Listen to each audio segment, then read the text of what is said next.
feel free to join us. I think we all know this song. The longer I serve him, the sweeter he grows. Since I started in the kingdom, since my life he controls,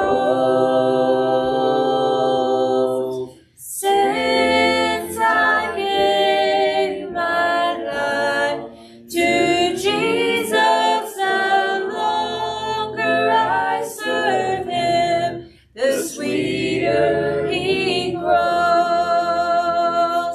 The longer I serve him, the sweeter he grows. The more that I love him, more love he bestows. Each day is like heaven, my heart overflows. The longer I serve him, the sweeter he grows. Every need he is supplying, plenteous grace he bestows. Every day my way gets brighter, the longer I serve him, the sweeter he grows. The longer I serve him, the sweeter he grows. The more that I love him, more love he bestows. Each day is like heaven, my heart overflows. The longer I serve him, the sweeter he grows. Yes, thank the Lord.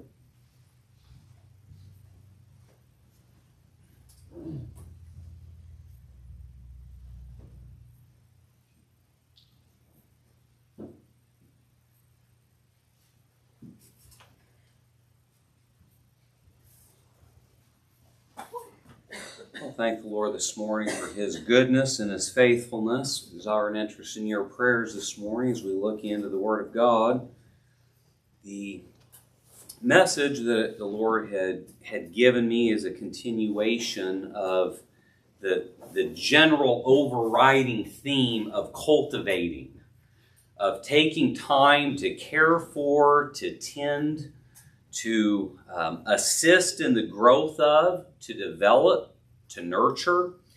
And this morning, and I know some of our families are gone, but maybe we will post this and maybe some can listen to it that aren't here. And those of you that are finished with your child raising, you pray for those that are still raising their children. But I'd like to share some from the Word of God this morning about cultivating our children. Over in the book of Psalms 127, I'd like to start off there in Psalms 127 in the 3rd verse. It says, "Lo, children are an heritage to the Lord." Children are an heritage to the Lord. And a heritage in this context, it's talking about being a gift. That children are a gift from God. And when God gives you a child, it is something special. It is God is entrusting someone, when he gives someone a child, he is entrusting the care of a life into your hands. And there is no greater charge really in life than to have a life. To have a child to care for, to raise, to teach, to instruct, to set an example before. There's a lot of responsibility. And our world is not valuing children like they used to. Our world has done a lot to devalue the family structure. And we have been given a trust this morning. And so the Lord wants us to cultivate our children. That means to develop. There is a mentality in the world today that with children, even young children, is just to let them go and kind of find things on their own and let them go their own ways, form their own opinions, have their own ideas. And there's there's a great lack of discipline. There's a great lack of instruction. There's a great lack of teaching because people are just let them go. Let them to discover it. However, that is contrary to what the Bible teaches. And I think it's important for us today with all of the influences that are in the world that we not give in to that mindset. A parent their job is to cultivate and to teach and to instruct, to lead their children to the right path. Now, it is true that as children grow older and they get to that age where they are making their own decisions and they're out of the home, that they will make sometimes decisions that are contrary to how you have taught them. Now, there are some times that is very far from the parent's fault. If anybody was a perfect parent, it would have been God the Father, yes? And the Lord looked on Israel and He said, I gave you the best land. I planted the choicest vines. I put a hedge around you. And He said, still wild grapes grew up. And God Himself asked a question as a father. He said, what more could have I done? What more could have I done? And so being a parent is a difficult job. And there are not always easy answers. And parents that think they have all the answers for every situation, I dare say they're misled. Because there are places that a parent will get to and find, I don't know what to do. And I don't know. Every child is different. And what works for one child may not work for another child. And what worked in one family, and it seems like they had it all together, there's a lot of times things going on beneath the surface that you don't see, and it's not as together as what you might think it is. I've discovered that through the years. There are sometimes you think something like, well, this is just a perfect situation almost. Then you find out it wasn't. It's a difficult job being a parent, but God has promised to be with us. As in every area of life, the Lord has promised to be with us as parents. And we don't need to be discouraged. We don't need to be disheartened. But even parents go through valleys. Parents go through deserts sometimes. And the Lord will walk with you through those desert times as well as a parent. But what the Lord wants us to recognize and to rise to the call of cultivating our children. Recognizing it is a gift. So child raising, again, is one of the most important responsibilities of life. Parents are called to correct their children, not to punish them. See, there's a difference. Correction is used for the purpose of instructing and changing bad behavior. Punishment is, I'm going to, a lot of times there's more of an issue of, I'm going to do something bad to you or harmful to you because I'm not happy. But if we are cultivating our children, yes, is there punishment in the sense that there are things they don't like and hurt? Yes. But it is always should be for the purpose of correcting behaviors that are not good and not advantageous to them. And we're going to deal with some of these things in Ephesians, the 6th chapter, in the 4th verse. He said, fathers, provoke not your children to wrath, but bring them up in the nurture and the admonition of the Lord.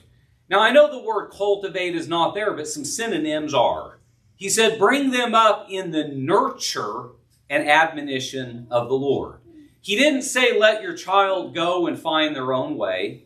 He didn't say to expose them to all of the different influences of the world and let them choose the path that they want to take. He said, teach them, admonish them, nurture them in the admonition of the Lord. Bring them up in the Lord. And that should be our goal. Every Christian parent's goal should be, I want to bring my children up in the Lord. I don't want to teach them the ways of the world. They get enough exposure as it is. And some people that leave their children to just go, they are being influenced by someone. And if we are not there to stand as a strong influence of godliness and holiness in their life, our children will succumb to the pressures and influences of the world.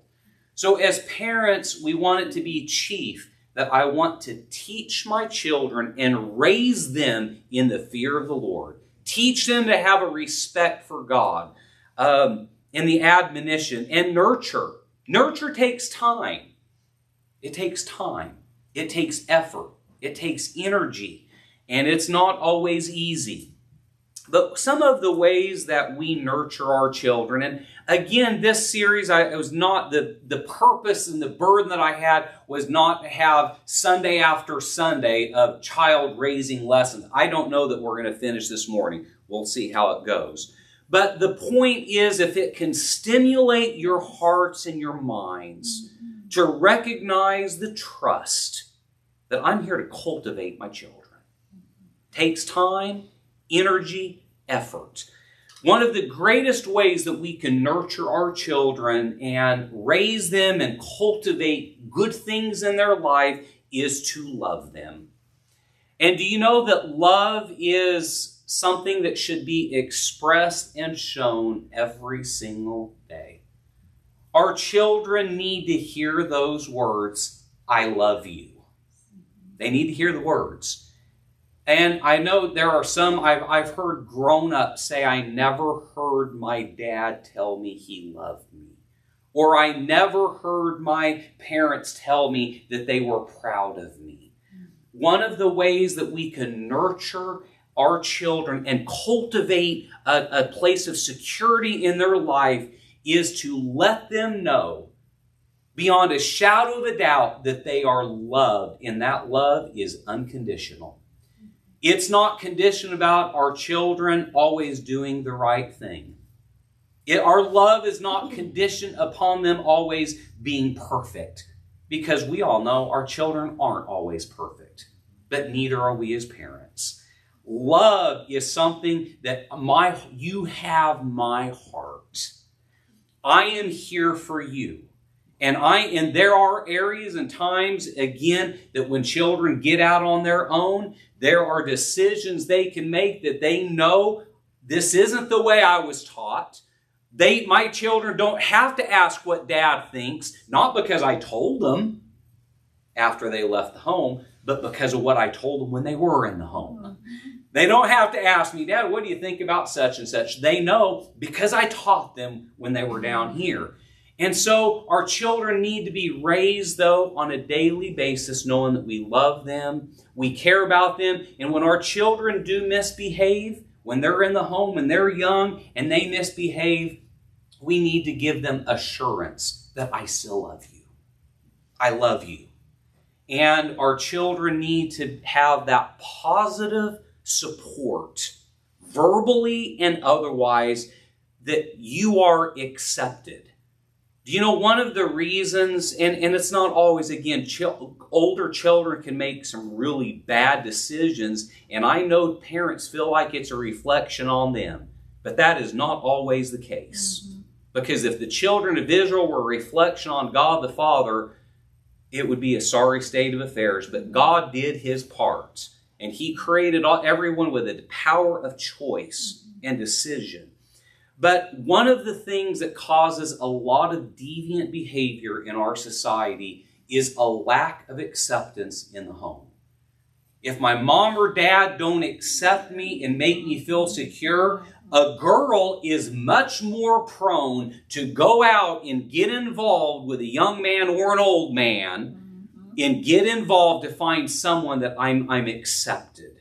and I'm loved, and causes a lot of grief and a lot of heartache in life. But if you study a lot of the teen pregnancies and things that happen, many times it stems from a seeking to be accepted. I'm seeking to find some fulfillment because I don't have acceptance at home. So it's so important for parents to recognize the value of expressing love, expressing acceptance, not measuring or comparing one child with another child. Well, if you would just be like your brother or like your sister. Do you know that none of us like people comparing us to someone else? Does anybody here really like that?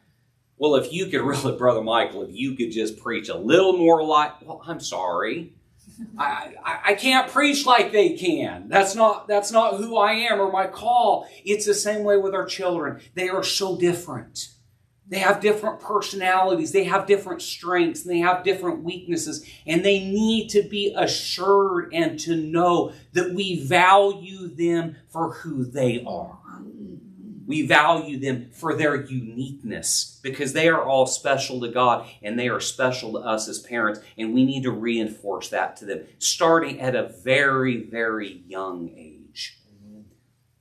Physically expressing love is also very important. Our children need the hug around the neck. They need the arm around the shoulder. They need physical contact in appropriate ways to know that I love you. So as you say the words, put your arms around them and let them know you love them. Our children should grow up on a diet of love. Not an absence of it, not that kind of diet. But they should grow up on a recipe, being fulfilled, knowing that they're loved, accepted verbally by the way they are treated, and with that show of physical affection, even if they act like they don't like it. You just go on and still put your arm around them and let them know. You've heard the little story about the boy that went and wouldn't give his mother a hug, and finally Dad there says, "Boy, son, give your mother a hug." It's important. It's important for that physical affection to be there in the home. I've seen parents boast about their children, and that's not wise. That's nourishing and fostering pride.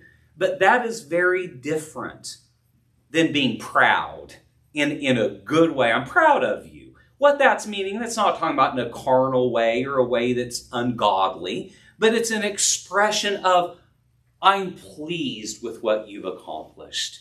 Job well done. That makes me happy. In our word that we use is, I'm proud of you.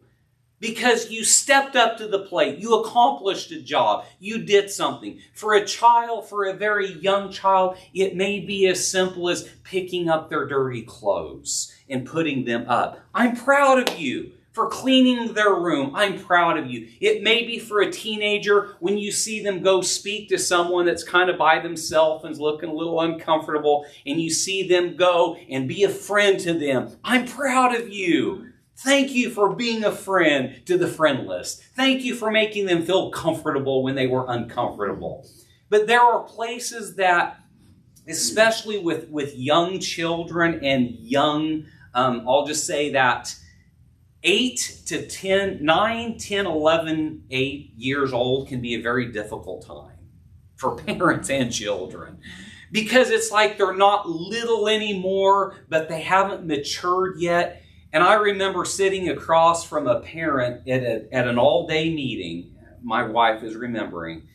I remember we were in another congregation there and ministering, and we were sitting across from someone at the table. And all through dinner, the dad was getting on to it was probably 8, 9, 10, 11 years old. Well, I understand why. But it was at that awkward age where it feels like as a parent that everything they do isn't what they're supposed to be doing.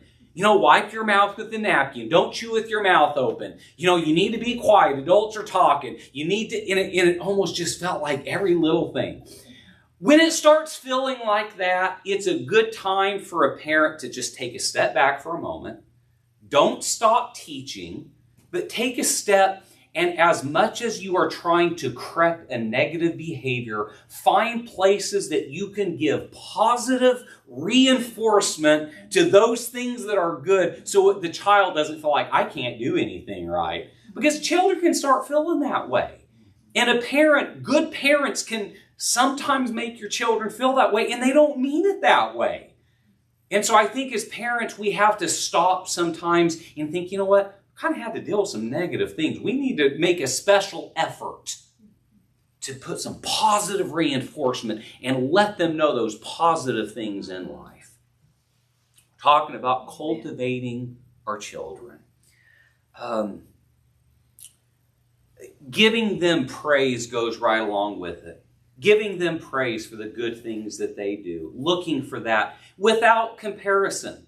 And in cultivating positive things in their life, all of our children are different. We were talking in Sunday school this morning just a tad bit, but if someone gets a B, I want to know the reason why. I want to know why if they were capable of getting an A. Okay? If they were capable of getting an A. I want to be sure that it's not the letter grade that matters to me. What matters is, were they working hard? Were they doing everything they could? And then say, yeah, I got a B on this, or maybe worse. Maybe a little lower than that. But what's important is that we encourage our challenge to do the best that they can. If they're being lazy, I'm going to correct my children. I don't want my children on their tests and on their schoolwork just to get by with the minimum. That's not acceptable. Because what we're doing when we allow our children to do that, we are encouraging what we were talking about, Brother Max, before service. We're encouraging people in our society are getting by with the minimum on the workforce. Mm-hmm. Where did that start? It started at home.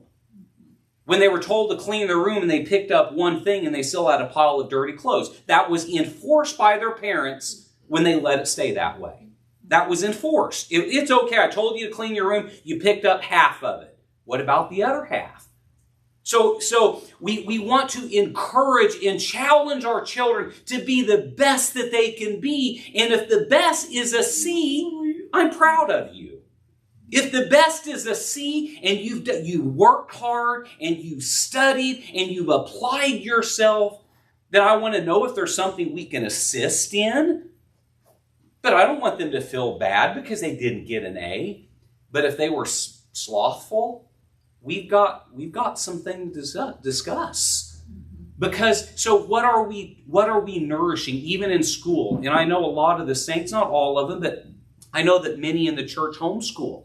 Do you realize that we are to cultivate good character in the way that we handle our children's schoolwork? Are we teaching them to be slothful? Are we teaching them that time doesn't matter just whenever you get to it? Or does time matter? Is a schedule important? Are we teaching them that there are deadlines that need to be followed? So what characteristics are we instilling in our children by the way that we are setting up and working with our children in the home on a daily basis? It is one of the greatest gifts that we can give to our children in cultivating them is the gift of time. I know sometimes, especially fathers and even mothers can be guilty of it. I guess as parents, we all can be. We get so busy. And I've heard people make the comment, well, I'm putting food on the table. It's good to put food on the table, but do you know what is more important to your child than living in a nicer home or a nicer car is you giving them some time. Taking time, go on a hike. For one child, it may be going on a hike. For one of my children, I've been playing a game with them, pulling out a board game. For another one of my children, it was going and lifting weights with them. For another child, it was, it can vary from child to child, but finding things to do that they're interested in. It might be for a mother cooking something that one of your child wants to cook. Spending time with them, doing something they enjoy doing. But time is valuable. And that's one of the greatest gifts we can give to our children. And when we get so busy, sometimes we just need to stop and make time. Make time. Give the gift of time. Well, one of the things about our children is my sons and daughters are not princes and princesses. I love them dearly. But some parents treat their children if they're, you hear that term, the world has coined it. Oh, she's just a little princess. She can't do anything wrong. She just kind of let her go. Do you know that while they're not princes and princesses, they're valuable? They're valuable. They're important. And we need to look for places to make connections with our children. Look for a place. I know some daughters or some mothers have felt like my daughter and I, we have nothing in common. It seems like we're just so different, fathers and their boys. And we're just so different in perspective. He's like his mother and the wife is like, man, my daughter's just like her dad. And it just seems like there's this, finding these places. Where do we connect? It's really important to find places to connect. Find a common interest. You can find them. Find something that you can enjoy doing and give that gift of love and acceptance, giving the gift. Now, the scripture said to raise them, to bring them up in the nurture and the admonition of the Lord. To admonish really means to instruct. To instruct in spiritual things. One of the greatest things, again, that we can do in cultivating our children is to teach them the way of the Lord. Because the way of the world is so prevalent. We have in our world today the media, from what's on the internet, from the radio, to what people are listening to and seeing, from the school system, to our government, to family members, people that are right in your families that you love dearly, are influencing our children in the ways of the world. And it is so important that as parents, we instruct them in the way of the Lord. This is the way of the world. And if that means that that's the way of my brother or sister or grandma or grandpa, I'm sorry, and I'm not trying to tear them down, but honey, this is what the Bible says, and this is the way of the Lord. And as for me and my house, we will serve the Lord. And I know that we all have family members that are not living like they ought to, and we don't want to tear them down, but I don't want to trade in my children's lives, my young, impressionable children. I don't want to trade them into the world to maintain an influence in my life that's going to lead my children astray. Well, so it's important for us to instruct in spiritual things. So how do we do that? The greatest way we can teach our children about God is by example. Because we can say things with our mouth and we'll address that. But the greatest way we can instruct our children is for them to observe how we live. What's important to us? Our children will know real fast if we put God first in our life, won't they? And they're going to learn by that. They're going to learn that, well, we say that we put God first, but we really know we do otherwise. Or are we teaching our children by example that we put God first? We put God first with our time. We put God first with our money. We put God first in our affections. We put God first in what excites us and lights our fire. It's the things of God. Do you know our children are going to pick up on that? So are we going to instill in our children a love of the things of the world? Are we going to instill in our children a love for earthly possessions? Or will we instill in our children by our example and by our conduct fervency for the things of God? Putting God first in how we live our life, in the decisions that we make as parents. Well, what does our life revolve around? You know, there are some families and some homes, their life revolves around work. Some revolves around pleasure. And both of those things in their proper place are okay. We need work. We need school. We need to have, off time. Those things are all okay. But what we want our homes, by the help of God, to revolve around, that our children can know, our home revolves around the things of God. Serving God, worshiping God, loving God, doing things for the Lord, finding fulfillment in good, positive, wholesome things that can be a blessing to other people. Bring them up in the nurture and the admonition of the Lord. Deuteronomy chapter 6, verse 7 says this, "And thou shalt teach them diligently unto thy children, and shalt talk of them," talking about the ways of God, "shalt talk of them when thou sittest in thine house, and when thou walkest by the way, and when thou liest down, and then when they rise up. Thou shalt teach them diligently." So, one of the blessings of a Christian home, in a way of cultivating our children, I grew up with it, and by the help of God, we have done that in our home as well. But we grew up with what used to be termed a family altar. I know that's kind of an antiquated term now. You don't hear that as much, but that's what it is. And what that means is that we take time together to have worship as a family.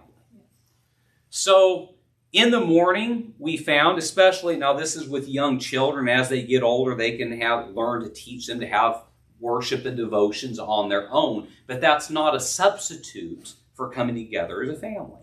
So when we were going to school, when we were young, before we would head out to school, and we did this with ours, we would have a short time. We'd read a scripture, a couple comments, and have prayer together to start the day.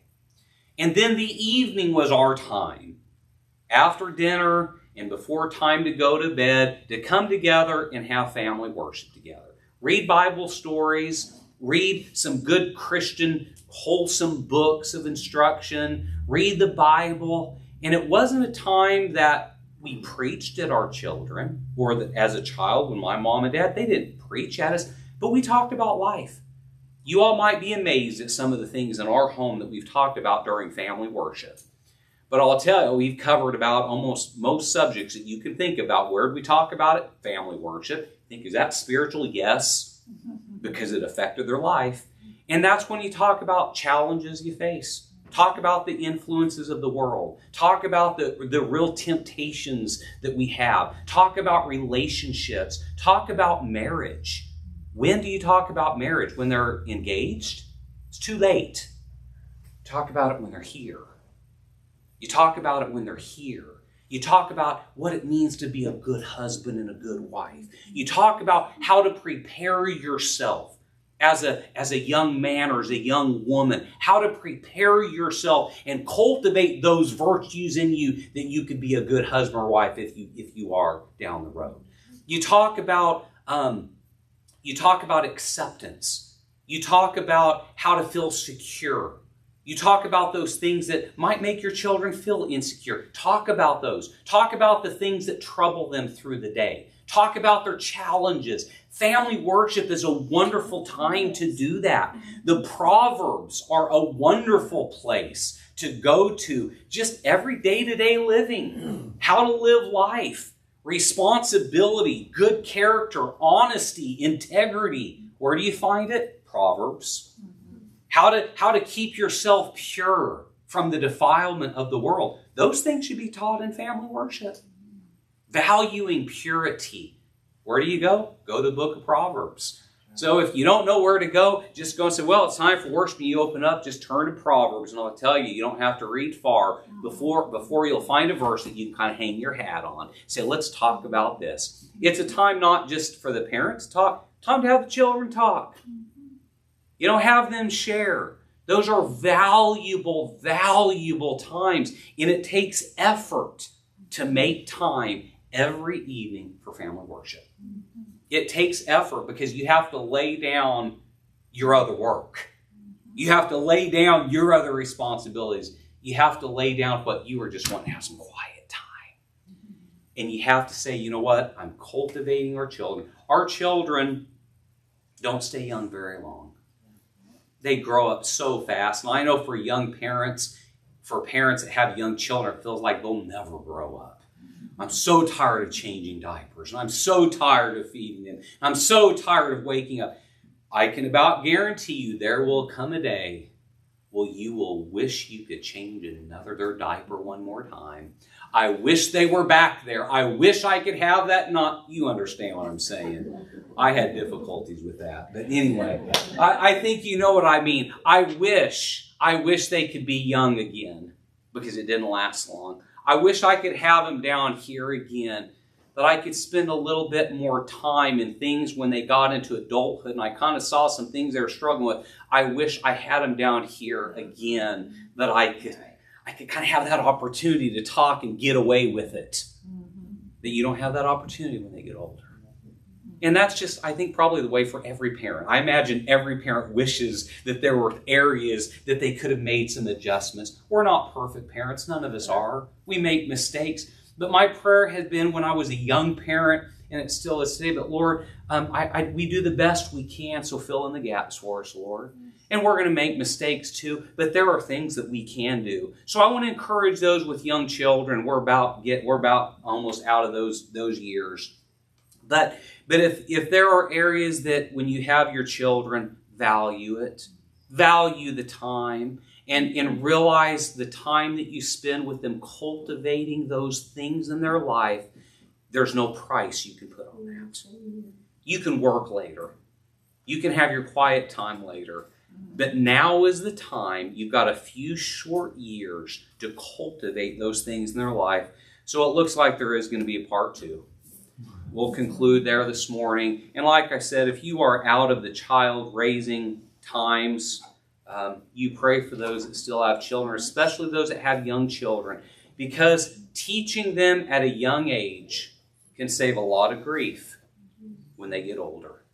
So when they're really little, and we'll conclude with this thought, it's too late if you say, well, I'll wait till they can really understand it all, 15, 16, 17 years old. The time to start is before they're even 1 year old. It is those formative years of, 6 months, 9 months to 3 to 5 years old. That is when, believe it or not, that the greatest impact is made on children. People say, well, I like to wait till they get older, then we can. The formative years are those first few years of life. Let's not neglect it, but let's nourish, let's raise them and nourish them in the admonition of the Lord, that we can cultivate in our children the good things of the Lord. And when you get to that place, it's like, I don't know what to do. The Lord will walk with you through it, and He can equip you and help you to be the best parent that you can be. You're not created to be a parent like I am, or me like you, but the Lord can give us what we need to see us through those times, and it helps to get advice and counsel and hear what's worked for different people. And you might try and say, it didn't work for me, it might have worked for you, but then maybe you talk to someone else and, I can try that too, and you'll find it works. So it helps to share and to be observant of how others are parenting and what works and doesn't work. Lord bless those that still have parents, those that are expecting children, or those that still have children, and those that are looking for children. God bless you. He will be with you. He will help you. You don't have to be afraid of it, but it's a responsibility that we want to nourish them. Amen.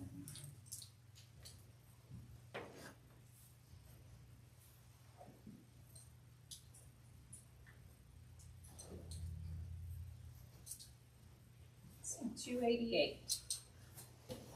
288. Never leave me. Out on this dark world, Savior am I. Be thou my helper. Oh, hear my cry. Thou art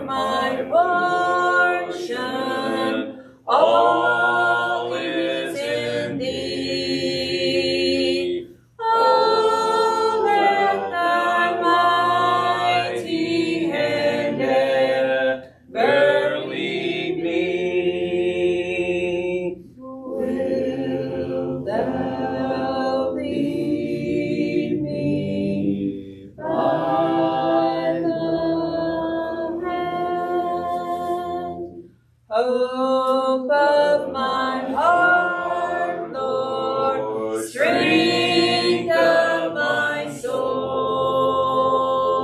guide thou my footsteps and keep me whole. My grace and fortress, Lord, thou wilt be. Oh, let thy mighty hand ever lead me. Verse 3. Call